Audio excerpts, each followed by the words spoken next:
अस्सलाम। सो हमारा जो नेक्स्ट टॉपिक है वो है रिस्पिरेटरी फेलियर। पहले हमने ARDs कवर कर लिए और acute respiratory distress syndrome. Next हमने करना है रिस्पिरेटरी फेलियर। अच्छा, रिस्पिरेटरी फेलियर ना यहाँ पे वैसे 2 टाइप्स लिखी हुई हैं, लेकिन होता ही 4 टाइप्स का है। ठीक है, अच्छा हम इसको देख लेते हैं एक बार। इसका शॉर्ट सा जो है ना वो रिव्यू कर लेते हैं, उसके बाद मैं बुक से जो चीज़ें अगर रह गई होंगी ना तो वो दोबारा से करवा दूँगी। अच्छा, रिस्पिरेटरी फेलियर किस तरह का होता है? एक है हमारे पास टाइप 4 रिस्पिरेटरी फेलियर। ठीक है, ये आता है हमारे पास किन कंडीशंस में, जिसमें हमारे पास जो ब्लड सप्लाई है ना रेस्पिरेटरी मसल्स की वो कम हो जाती है, यानी लो परफियन होती है हमारे पास इसमें। ठीक है, इसको मतलब किसी और से कंफ्यूज नहीं करना। इसमें भी हमारे पास रेस्पिरेटरी मसल्स काम नहीं कर रहे होते, वही सारा मैकेनिज्म होता है। टाइप 2 में भी तकरीबन ऐसा होता है, लेकिन इसके अंदर ब्लड सप्लाई कम हो रही है, जबकि टाइप 2 में ना कोई न्यूरल इशू चल रहा होता है, जैसे डायफ्रामेटिक पैरालिसिस होगी वो उसमें होती है। इसमें जो मसला आ रहा है ना, इसका मसला है टाइप 4 का कि ब्लड सप्लाई कम है। मिसाल के तौर पर जहाँ पे जैसे कार्डियोजेनिक शॉक हो गया, ठीक है, किसी भी तरह का जो शॉक है ना, अब कोई भी शॉक है, ठीक है, हाइपोवोलेमिक शॉक है, any type of shock, cardiogenic shock है, जिसकी वजह से क्या हुआ कि अब ऑर्गन्स को ब्लड सप्लाई कम मिल रही है। मैंने एक एग्जांपल कोट किया है यहाँ पे, ठीक है, बुक से हम इसके बाकी चीज़ें देख लेंगे। अभी जस्ट एक कॉन्सेप्ट बिल्ड कर लेते हैं। तो कार्डियोजेनिक शॉक है, उसकी वजह से क्या होगी कि जितने भी हमारे मसल्स थे, एक्सेसरी मसल्स थे जो वर्क कर रहे थे, रेस्पिरेटरी मसल्स थे, उनकी ब्लड सप्लाई कम हो गई। ब्लड सप्लाई कम हो गई, उनकी वर्किंग कम हो गई। तो ये टाइप 4 के अंदर होता है। ठीक है, मतलब इसके अंदर हमारा देयर इज़ नो पैरालिसिस। ठीक है, ये इसे जो लाइन है ना, इसे टाइप 2 से डिफ्रेंशिएट कर रही है। इसके अंदर पैरालिसिस नहीं हो रही, इसके अंदर परफियन का मसला आ रहा है। और इसको जब हमने ट्रीट करना होता है ना, तो वो हम किस तरह से करते हैं कि IPPV, ठीक है, पॉजिटिव वेंटिलेशन जो है वो देते हैं। और इसके साथ जो है जो भी हमारा कोज है, जैसे मिसाल के तौर पे मैंने कहा कि किसी भी तरह का शोक हो सकता है, हमने उसको भी ट्रीट करना होता है साथ में। फिर हमारे पास नेक्स्ट आती है टाइप 3। ठीक है, टाइप 3 रिस्पिरेटरी फेलियर। ये हमारे पास उस कंडीशन में आता है कि जैसे जो पेरी सर्जरी के दौरान, सर्जरी के बाद जो पेरी ऑपरेटिव केसेस होते हैं ना, उनमें, ठीक है, इसमें क्या होगा कि जनरल एनेस्थीसिया देना था पेशेंट को, और एनेस्थीसियोलॉजिस्ट जो है वो इतना एक्सपर्ट नहीं था, उसने प्रॉपर्ली मतलब उसको सही वाला नहीं दिया, और वो सारा जो है इस तरह के जो सर्जरी हो रही होगी तब जो इशू क्रिएट होगा ना, और रेस्पिरेटरी फेलियर होता है, वो टाइप 3 होता है। ठीक है, कि जी आपने जनरल एनेस्थीसिया दिया उसको, ठीक है, FRC कम हो गया, या जो है वो कोई और इशू आ गया बिकॉज ऑफ ओबेसिटी और समथिंग, या एक्सपर्ट नहीं थे आप। अच्छा, इसके अंदर क्या होता है कि इसमें आपने चेस्ट फिजियोथेरेपी करनी होती है, प्रॉपर सप्लीमेंटल ऑक्सीजन देते हैं, ठीक है, और साथ में जो आपने देखा होगा, बल्कि जितने भी होते हैं हमारे पास सर्जरी के केसेस, उनको दी जाती है चेस्ट फिजियोथेरेपी, उनकी करवाई जाती है। अच्छा, और इसके अलावा सप्लीमेंटल ऑक्सीजन देते हैं, और जो ये वाला इशू है ना, ये देखना होता है कि ये ना हो। ठीक है, इसके अलावा हमारे पास आती है टाइप 2 रिस्पिरेटरी फेलियर। ठीक है, और एक होती है टाइप 1। अच्छा, 1 को यहाँ पे लिखना चाहिए, टाइप 1 और टाइप 2 रिस्पिरेटरी फेलियर। जो टाइप 1 होती है ना, ये आती है हमारे पास हाइपर वेंटिलेशन की वजह से। ठीक है, मतलब इसमें हाइपर वेंटिलेशन होती है। जो टाइप 2 रेस्पिरेटरी फेलियर है ना, इसमें हाइपो वेंटिलेशन होती है। मतलब कि इसके अंदर जो मसला आएगा ना, हाइपर वेंटिलेशन, मतलब कि इसके अंदर क्या होगा कि ऑक्सीजन डेफिशिएंसी तो ज़ाहिर है इसमें होती है, तभी ये सारा मसला क्रिएट होता है। हाइपर वेंटिलेशन की वजह से कार्बन डाइऑक्साइड वॉश आउट हो जाती है टाइप 1 में, और इसमें जब हम देखते हैं ना, तो कार्बन डाइऑक्साइड का जो प्रेशर होता है ना, वो हमारे पास क्या होगा, कम होगा। जबकि टाइप 2 में इसमें भी पार्शियल प्रेशर ऑफ ऑक्सीजन ज़ाहिर है कम ही होता है। अच्छा, हाइपो वेंटिलेशन होती है ना, इसके अंदर प्रॉपर्ली वेंटिलेट नहीं कर पा रहे होते, ये ज़्यादा स्वेयर है। टाइप 1 मतलब जब स्वेयर हो गई तो वो टाइप 2 बन जाती है। अब जब टाइप 2 है ना, मतलब इसके अंदर ऑक्सीजन की तो कमी है ही है, अब वो उसके मसल्स काम करना बंद कर गए, मतलब पैरालिसिस हो गया उसके मसल्स का टाइप 2 में ना, तो अब उसकी वजह से कार्बन डाइऑक्साइड बॉडी से निकल नहीं पाएगी, तो कार्बन डाइऑक्साइड बॉडी के अंदर ही रहना शुरू हो जाएगी, और ये रेज हो जाएगा। ठीक है, तो हमारे पास ये जो मेजर डिफरेंस है ना, वो ये आ रहा है।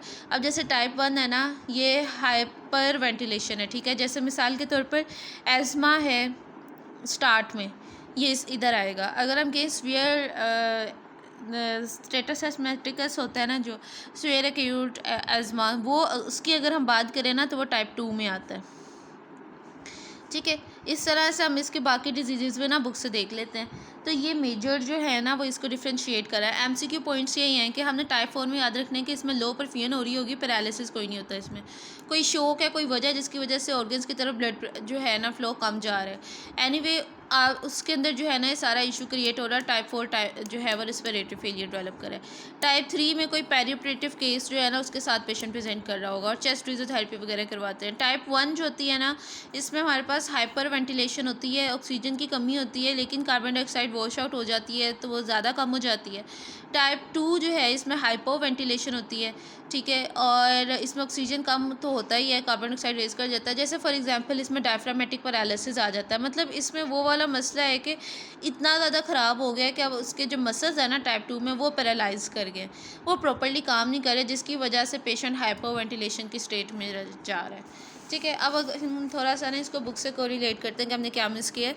अच्छा, यहाँ पर तो वही डेफिनेशन लिखी हुई है। टाइप 1 जो है वो देख लें, इसमें बताया हुआ है कि ऑक्सीजन की हाइपॉक्सिया, इसमें कार्बन डाइऑक्साइड प्रेशर नॉर्मल होगा या लो होगा। टाइप 2 में देख लें हाइपो वेंटिलेशन है वो, तो ऑक्सीजन तो कम है ही, कार्बन डाइऑक्साइड भी बॉडी में रेज होगी। अब एक्यूट और क्रॉनिक जो है वो टाइप 1 में कौन से हैं? टाइप 1 में ARDS स्टार्ट में तो वही होता है ना कि इस पर बंदा पहले उसका हाइपर वेंटिलेशन स्टेज में जाता है कि जी वो ऑक्सीजन कम हो रही है, ज़्यादा ऑक्सीजन जो है वो गेन करने की कोशिश करता है, लेकिन लेटर ऑन क्या होता है कि उसके मसल्स पैरालाइज कर जाते हैं। बाद में जाते जाते वो ज़्यादा वर्क ऑफ ब्रीदिंग की वजह से उसका मसल काम करना छोड़ देते हैं, तो फिर टाइप 2 फेलियर जो है ना ARDS फिर इसमें आता है, टाइप 2 में भी आता है ये ऑन लेटर स्टेजेस। ठीक है, और ये ARDS में वैसे डिस्कस किया हुआ है मैंने, तो वो वाले लेक्चर में आप देख लें। इसके अलावा pulmonary edema, pulmonary embolism, pneumothorax type 1 में मतलब सजेस्ट कर रहे हैं। जो टाइप 2 है ना इसमें COPD आता है मेजरली। ठीक है, COPD, या मिसाल के तौर पे इसमें पैरालिसिस होता है ना, ये आप इसको देखें, कंडीशन को समझने की कोशिश करें कि टाइप 2 है, इसमें मसल्स का पैरालिसिस हो गया है, यानी कि वो समझ लें कि कोई ऐसी डिजीज़ है कि जिसमें रिस्पिरेशन वो कर ही नहीं पा रहा। जैसे कोई या तो नर्वस सिस्टम से रेलेवेंट कोई चीज़ होगी, या मिसाल के तौर पर उसके ट्रेकिया में ही कोई चीज़ अटक गई है। ठीक है, अब जैसे उसका जो ट्रेकिया है ना यहाँ पे ही कुछ अटक गया है, कोई ऑब्स्ट्रक्शन हो गई है, ना वो ऑक्सीजन अंदर लेके जा पा रहा है, ऑक्सीजन कम हो गई, ना ही वो कार्बन डाइऑक्साइड बाहर कर पा रहा है, तो कार्बन डाइऑक्साइड बॉडी में ज़्यादा हो जाएगी। इस तरह के केसेस जो है ना वो भी टाइप 2 में आते हैं। डायफ्राम का पैरालिसिस हो गया, मसल्स ख़राब हो गए, या कोई और नर्वस डिसऑर्डर हो गया, इस तरह के डिजीज़ टाइप 2 में आएंगे। जैसे न्यूरोपैथीज़ हो गई हैं, ठीक है, या नारकोटिक ड्रग्स हैं जिसने इसको स्लो कर दिया है, या अपर एयरवे की ऑब्स्ट्रक्शन है, या COPD है। ठीक है, ये इस तरह की चीज़ें इधर आएंगी। या जो है वो मायोपैथीज़ हैं, मसल का प्रॉब्लम है, मसल काम नहीं कर रहा, ठीक है, वही न्यूरोमस्कुलर जो प्रॉब्लम होगी ना वो टाइप 2 में आपने कॉट करनी है। अच्छा, अब हम देखते हैं इसके मैनेजमेंट की तरफ। टाइप 1 है ना तो हाई कंसनट्रेशन ऑक्सीजन दे दी, ठीक हो जाता बंदा। टाइप 2 जो है इसके अंदर हमने देखा कि अच्छा इसके अंदर दो चीज़ें ना कि आपने हाई वेंटिलेटरी ड्राइव दी, और इसके अलावा हमारे पास ये भी इशू था ना कि हो सकता है कि उसमें ऑब्स्ट्रक्शन हो, जिसकी वजह से ये मैनिफेस्टेशन आ रही है। जो ऑब्स्ट्रक्शन वैसे छोटे बच्चे में होती है, या अगर हो तो प्रॉपर हिस्ट्री से पता चल जाता है कि जी कोई चीज़ अटक गई है, तो आपने उसमें हेलमेट मैन्यूवर जो है वो करना होता है। ठीक है, ये आपने ENT में पढ़ा हुआ है, वही मतलब कि इस तरह से प्रॉपर्ली इसको करते हैं, पुश करते हैं, अगर कोई चीज़ अंदर होती है तो वो बाहर निकल आती है। अच्छा, इमीडिएट इंट्यूबेशन करनी होती है और इमरजेंसी ट्रेकियोस्टोमी करनी पड़ती है। इसमें ये वाली चीज़ जो है वो लाइफ सेविंग होती है। अगर ये वाला मसला नहीं है तो COPD वगैरह, तो जो चीज़ है ना उसको ट्रीट करो।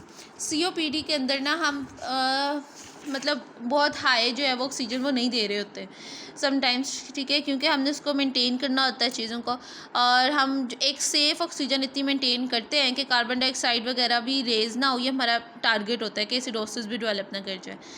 और इसमें ये होता है ना कि पेशेंट जो है ना कभी कभी CO2 के ज़्यादा रहने से भी कि वो उससे मतलब वो उसकी ऊपर डिपेंडेंट हो जाता है कि उसकी कार्बन डाइऑक्साइड रेज है ना उस पर डिपेंड हो जाता है। हम उसको लो करके नॉर्मल करने की कोशिश करते हैं ना, तो उल्टा नुकसान होगा, उसकी रिस्पिरेटरी डिप्रेशन हो जाएगा। तो ऐसे केसेस में ना उन चीज़ों को भी हमने ख्याल करना होता है। तो हम ऑक्सीजन की जो कंसनट्रेशन है ना वो लो रखते हैं, ठीक है, लो कंसनट्रेशन ऑफ ऑक्सीजन रखते हैं। और बाकी ये कि उसके अलावा जो है वो एंटीबायोटिक्स या डायूरेटिक्स है।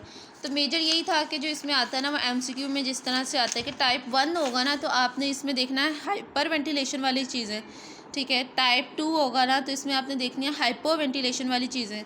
इसके अलावा टाइप 3 यहाँ पे लिखा नहीं हुआ, उसमें आपने पेरियोपरेटिव सर्जरीज़ और इस तरह की चीज़ें करनी है। टाइप 4 होगा तो इसमें लो परफ्यूजन और ये वाली चीज़ें जो है ना वो आ जाएंगी।